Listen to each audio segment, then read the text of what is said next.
अगर आप एक सस्ती मेहरान ढूंढ रहे हैं तो दोस्तों आपके लिए मैं आज लाया हूँ सुजुकी मेहरान VX वेरिएंट है।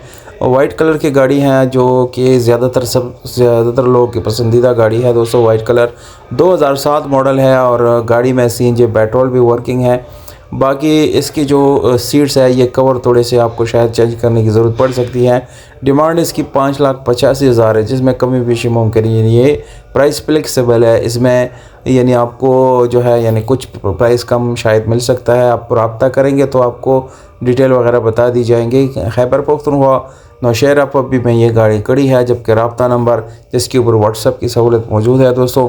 और दोस्तों डिटेल सारी मैंने आप लोगों को बता दी। अब आपकी ज़िम्मेदारी है कि आप कम से कम चैनल को भी सब्सक्राइब करें, वीडियो को लाइक भी करें, क्योंकि ये सारा कुछ आप बिल्कुल फ्री में कर सकते हैं।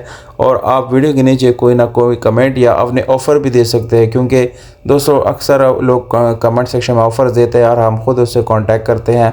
आप अपना वहाँ पर सिटी का नाम और मोबाइल नंबर जो है छोड़ सकते हैं। इंशाल्लाह आपसे रब्ता करने की कोशिश की जाएगी दोस्तों। बहुत शुक्रिया, अपना ख्याल रखिएगा। वस्सलाम।